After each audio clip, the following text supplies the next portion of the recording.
We made an astonishing discovery yesterday. I don't know if you were listening. But it was one of those little mysteries that was a bit like a sort of toothache. It was a mild toothache. I was conscious of it, but it wasn't keeping me awake at night. I'd only notice it if I, for example, crunched down upon a Smartie, and I'd get a little shot of pain going through a back molar. I'd be fine if I was eating a sandwich, but if you've got a Tic Tac more than a Smartie, if you've just got that kind of toothache and it's fine and you're all right with it, but if you just crunch a Tic Tac in exactly the wrong position, then oh my days, I must go. So it's a bit like that, and it was that phrase "deep state." That was my Tic Tac toothache, the deep state, because I mean it happened in America, and I don't worry or think as deeply about what's going on in America as I do about what's going on here. And then Boris Johnson said it after his rejection by his own party. And he talked about how the deep state was going to spoil Brexit or something like that. And it was absolute nonsense, of course. But it really troubled me. It started like a mild toothache. It really nagged me. Nagged is a good word, isn't it? Nagging pain. That's what we're talking. It nagged me. And yesterday, together, we worked out why.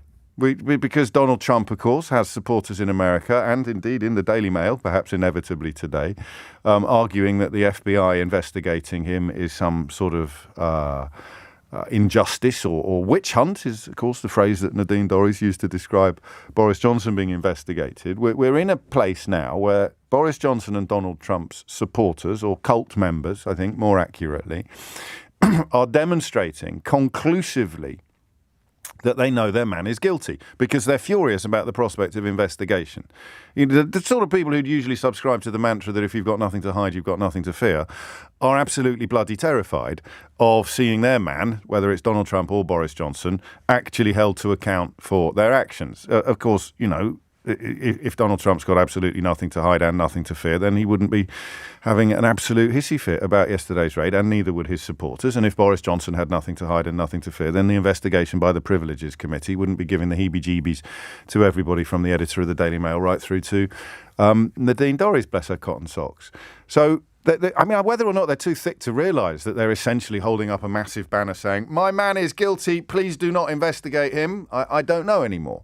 But the reason why the phrase deep state has entered into our vocabulary is in order to pass the buck still further, in order to make what is actually happening in a country that was governed by Donald Trump and by Boris Johnson is not their fault. It's nothing to do with them, whether it's the COVID casualty list, whether it's the cost of living crisis, whether it is most obviously in Britain, the abject failure of Brexit. It's nothing to do with them. Anything that goes wrong is the fault of invisible magicians, or the deep state, as they prefer to call it. It's a bit like in ancient times, blaming the sun gods for the crops failing and having to make human sacrifices to make it rain. And that is what the deep state is. It's prehistoric deities. It's the idea of there being unseen forces, powers that are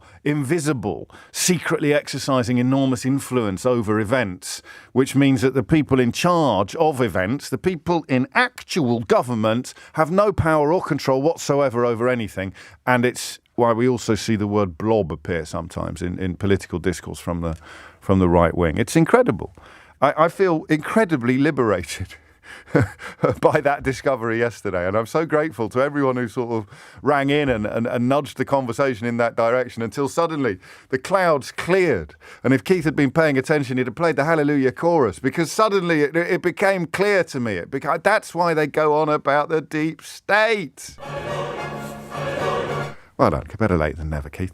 And it comforts me, because understanding things makes them better. However mad things may be, if you understand them, it gets better. And that, in many ways, is the whole point of this programme and the time that we spend together. And also, given that I'm on a bit of a roll here, it's also why we won't be talking about the energy crisis every day, because we understand it already. So the purpose of the questing conversations is not in play on that. So today, something else that I want your help understanding, something else that I think is part of this desperate attempt to pass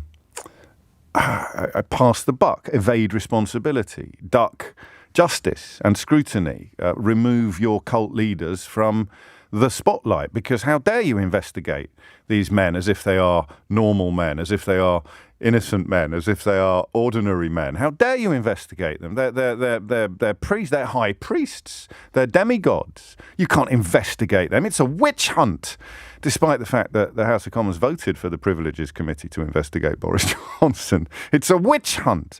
And one way in which it has evolved, and one way in which I think it reflects the deep state nonsense, is this conversation about the media.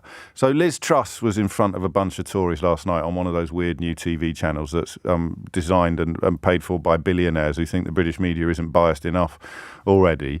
There's a thought, hey? Well, you listen to this and listen to the crowd and listen to Liz Truss, who is almost certainly going to be your next Prime Minister. Are you clear Boris Johnson's downfall was of his own making or someone else's? Media. It sounds like you're being blamed, Tom, and, who am I to disagree with this excellent audience?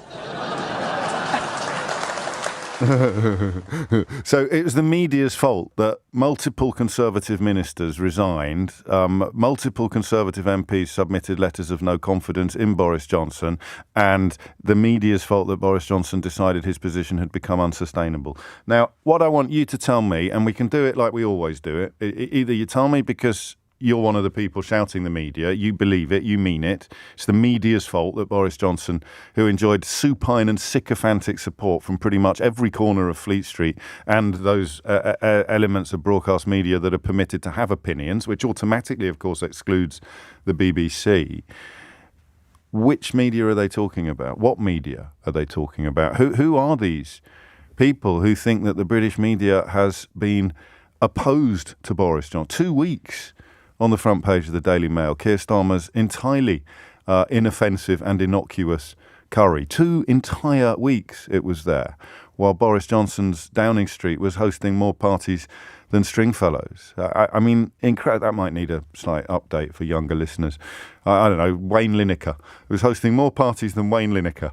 And that is apparently a media which has somehow done for Boris Johnson. So either you're one of these people and you're convinced that the media is actually to blame for the fact that multiple Conservative ministers resigned their positions and countless Conservative MPs submitted letters of no confidence, and Boris Johnson's closest advisors told him that the situation had become unsupportable.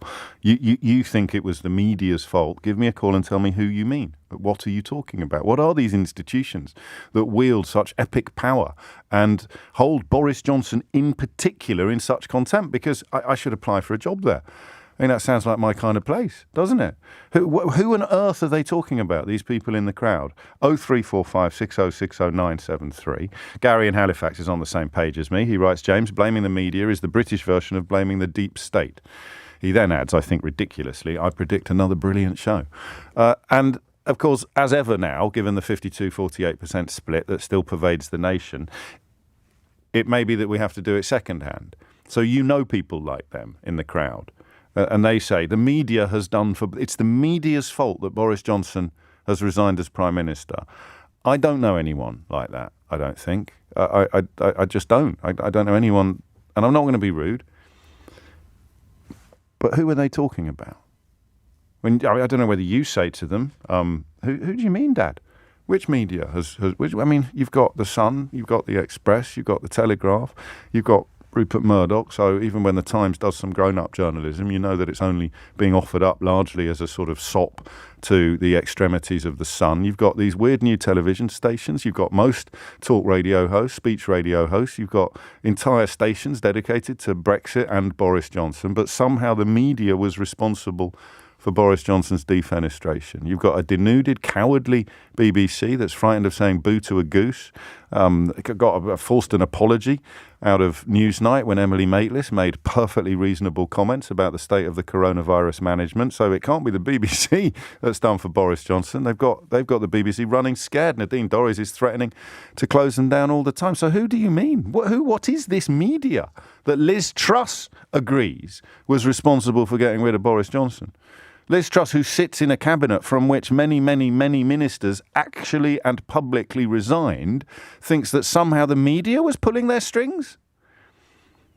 You see how ridiculous it is? 0345 6060 973. Maybe they're talking about what's Nish Kumar's show called that everyone gets their knickers in a twist about? But even that's been axed, hasn't it? By that. So what is the media that they discuss? You know these people. I currently don't. So you can be my tour guide. I've just realised what this programme is now. This is where you come to take your virtual reality headset off every morning, isn't it? This is where you come. You put your virtual reality headset on. Oh, it's the media's fault that Boris Johnson has had to resign. You take it off and you just go, whoa.